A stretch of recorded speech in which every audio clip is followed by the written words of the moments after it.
नमस्कार दोस्तों अगर मैं आपको ईयर 1958 में साल 1958 में एक 100 रुपए की नोट देता और उस 100 रुपए की नोट को आप एक बेड के नीचे आप छुपा के रख देते हो 60 सालों के लिए, और फिर उस नोट को आप 2020 के साल में अगर आप उस नोट को इस्तेमाल करते हो तो उसकी जो वैल्यू है, उसकी जो दाम है, 1 रुपये 20 पैसे तक हो जाएगी।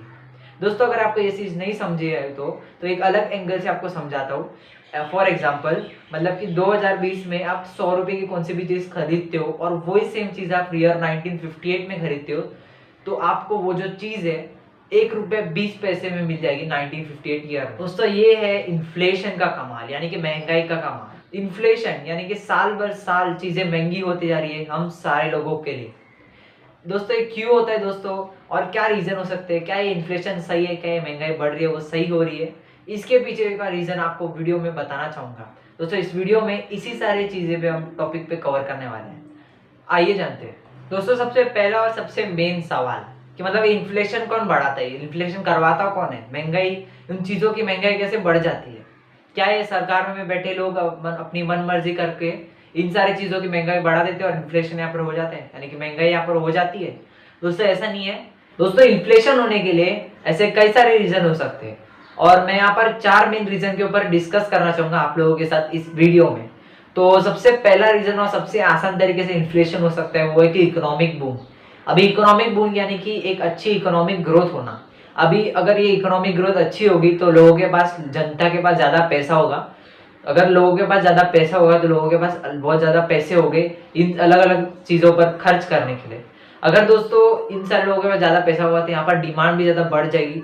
अगर ये डिमांड बढ़ेगी तो बिजनेसमैन ये सारी जो चीजें बना रही है वो भी यहाँ पर बोलेगी यहाँ पर हम इन चीजों पर बढ़ा सकते हैं, क्योंकि यहाँ पर डिमांड बहुत बढ़ चुकी है, इन सारी चीजों पर हम पैसे लगा सकते हैं, बहुत बढ़ा सकते हैं। तो यहाँ पर सीधा सीधा ये इन्फ्लेशन हो जाता है, यानी कि जैसे ही लोग ज्यादा आ जाते हैं, उनके पास ज्यादा पैसा हो जाता है इन सारी चीजों का खरीदने के लिए, तो बिजनेसमैन क्या करते हैं, जो चीजें बना रहे हैं वो अपनी दाम बढ़ा देते हैं, महंगाई बहुत बढ़ जाती है। तो इसके वजह से यहाँ पर इन्फ्लेशन डायरेक्टली महंगाई बढ़ जाती है। जैसे कि लोगों का जैसे डिमांड बढ़ा इन सारी चीजें खरीदने के लिए, तो वैसे यहाँ पर बिजनेस जो लोगों ने ये सारी चीज के ऊपर ज्यादा महंगाई बढ़ा दी, यानी कि डायरेक्टली यहाँ पर बोल सकते हो यहाँ पर इन्फ्लेशन हो गया। दोस्तों यहाँ पर ये जो रीजन है आपको एग्जाम्पल के थ्रू समझाना चाहूंगा।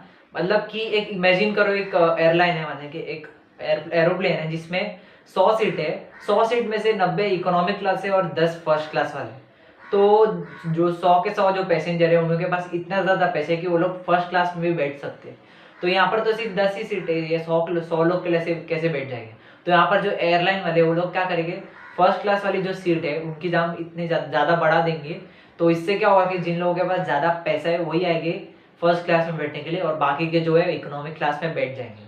तो यहाँ पर भी बेसिकली जैसे डिमांड बढ़ी लोगों की इन चीजों बैठने की सीट की, जैसे डिमांड बढ़ी वैसे यहाँ पर महंगाई बढ़ गई, यानी कि ये इसे हम बोलेंगे डिमांड पुल इन्फ्लेशन। इस दोस्तों दूसरा जो रीजन है जिसकी वजह से इन्फ्लेशन होता है, यानी कि जिसके वजह से ये महंगाई बढ़ती है, वो है कि रॉ मटेरियल का प्राइस बढ़ जाना।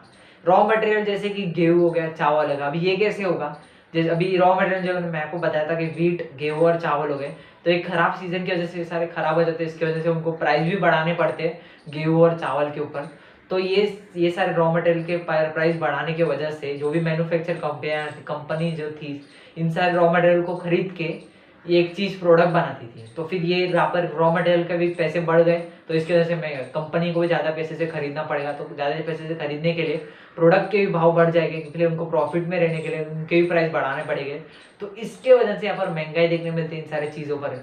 एक सारे रॉ मटेरियल खराब होने की वजह से मैन्युफैक्चर को भी तकलीफ हुई, तब उनको तकलीफ होने की वजह से हमको भी तकलीफ हुई, क्योंकि मैन्युफैक्चर से हमारे पास आते चीजें और वो वहाँ पर महंगाई बढ़ा देते, तो इसकी वजह से हमारे पास भी यहाँ पर इन्फ्लेशन हो जाता है, प्रोडक्ट की प्राइस बढ़ जाती है। इसलिए यहाँ पर रॉ मटेरियल का जो सीजन था वो खराब था, इसलिए वजह से वो भी खराब हो गई। ये था दोस्तों, इस टाइप के हम इन्फ्लेशन को बोलेंगे कॉस्ट पुश्ड इन्फ्लेशन। दोस्तों तीसरा जो रीजन है जिसकी वजह से महंगाई हो सकती है वो है कि आपकी सैलरी बढ़ना। एम्प्लॉयमेंट्स, जो भी एम्प्लॉयज है उनका सैलरी बढ़ना। अभी ये कैसे होगा? अभी जो भी गवर्नमेंट, जो भी सरकार है, जो भी प्राइवेट कंपनीज है, जो भी उनके अंडर जो एम्प्लॉयज काम करते हैं, तो उनकी जैसे ही वो सैलरीज बढ़ाएंगे तो उसके सैलरीज बढ़ाने के लिए उनको भी थोड़ा ज्यादा पैसा आना चाहिए, तो वो भी थोड़ा ज्यादा अपने प्राइस, प्रोडक्ट्स पर प्राइस बढ़ा देंगे, जिसकी वजह से उनको ज्यादा कमाई आ सके। अगर उनको ज्यादा पैसे कमाएगी तब जाके वो अपनी सैलरी बढ़ाएगी। कॉमन सी चीज जैसे ज़्यादा उनके पास ज़्यादा पैसा है तब जाके वो अपनी सैलरी बढ़ा पाएंगे। तो यहाँ पर जैसे प्रोडक्ट की प्राइस बढ़ा दी जाए तो उसकी वजह से अब यहाँ पर इन्फ्लेशन हो जाता है। एक आप जैसी आपकी ज़्यादा सैलरी होती है तो यहाँ पर कंपनी को भी अपना प्राइस बढ़ाना पड़ता है, मतलब कमाई भी ज़्यादा होनी चाहिए ना, तब जाके इन सारे लोगों को ज़्यादा सैलरी बढ़ा सके। तो इसकी वजह से भी यहाँ पर जैसे प्रोडक्ट्स के प्राइस बढ़ा दिए जाएंगे सैलरी बढ़ने की वजह से, तो ये भी एक रीज़न हो सकता है महंगाई के पीछे। तो इस टाइप के इन्फ्लेशन का मिलेगा वेज पुश इन्फ्लेशन। दोस्तों चौथा जो रीज़न है वो है कि करेंसी डिप्रिसिएशन। जैसे ये बहुत बहुत बड़ा रीज़न हो सकता है, बहुत खतरनाक जरिए से बहुत ज़्यादा इन्फ्लेशन हो सकता है, बहुत ज़्यादा महंगाई बढ़ सकती है।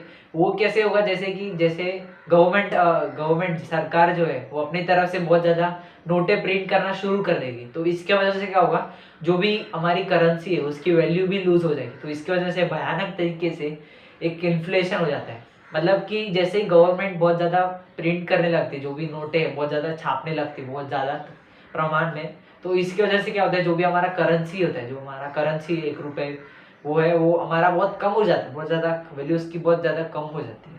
दोस्तों एक इंटरेस्टिंग सवाल जो आपको मैं पूछना चाहूँगा वो है कि अगर मान लो 0% इन्फ्लेशन हो चुकी, मतलब हमारी महंगाई कुछ हुई नहीं, एकदम सारी चीज़ सस्ते हो चुके, कुछ इन्फ्लेशन नहीं है, कुछ महंगाई नहीं हो रही। दोस्तों अगर आप यहाँ पर आप सोचोगे ऊपर से कि ये तो अच्छी चीज़ होगी क्योंकि महंगाई नहीं बढ़ेगी, चीज़ें के दाम भी नहीं बढ़ेंगे, तो हमें आसान पड़ जाएगा इन सारी चीज़ें, बहुत सस्ते चीज़ों में हमें इस सारी चीज़ें बहुत सस्ते मिलेंगे। लेकिन दोस्तों अगर आप डीपली फोकस करते हो इन सारे रीज़न पे जो मैंने आपको बताए थे, डिमांड इन वजह से इन्फ्लेशन होती है, इन वजह से महंगाई बढ़ती है, तो आपको ये पता चलता है कि मतलब जो भी आपको सैलरी आपकी जो बढ़ती थी, अभी 15,000 आपकी स्टार्टिंग सैलरी, तो आपको बढ़ाने के लिए कंपनी वाले को भी थोड़े अपने प्रोडक्ट्स के प्राइस बढ़ाने पड़ते हैं। लेकिन दोस्तों इस केस में मैंने आपको बताया था कि मान लो 0% इन्फ्लेशन हो, कोई चीज़ों पर कोई प्राइस नहीं बढ़ेगा, वैसा का वैसे होगा। तो वैसा का वैसे होगा मतलब कि कंपनी को भी कुछ बढ़ाना नहीं पड़ेगा, तो यहाँ पर सैलरी भी आपकी नहीं बढ़ेगी, क्योंकि दोस्तों कंपनी को ज़्यादा पैसा कमाना पड़ेगा तब जाके वो आपको ज़्यादा सैलरी दे पाएगी। तो इसके वजह से आपकी 15,000 का 15,000 ही होगा, 20,000 का 20,000 ही होगा, जितना आपका सैलरी उतना ही होगा। ये भी हमें बहुत 0% इन्फ्लेशन होगा।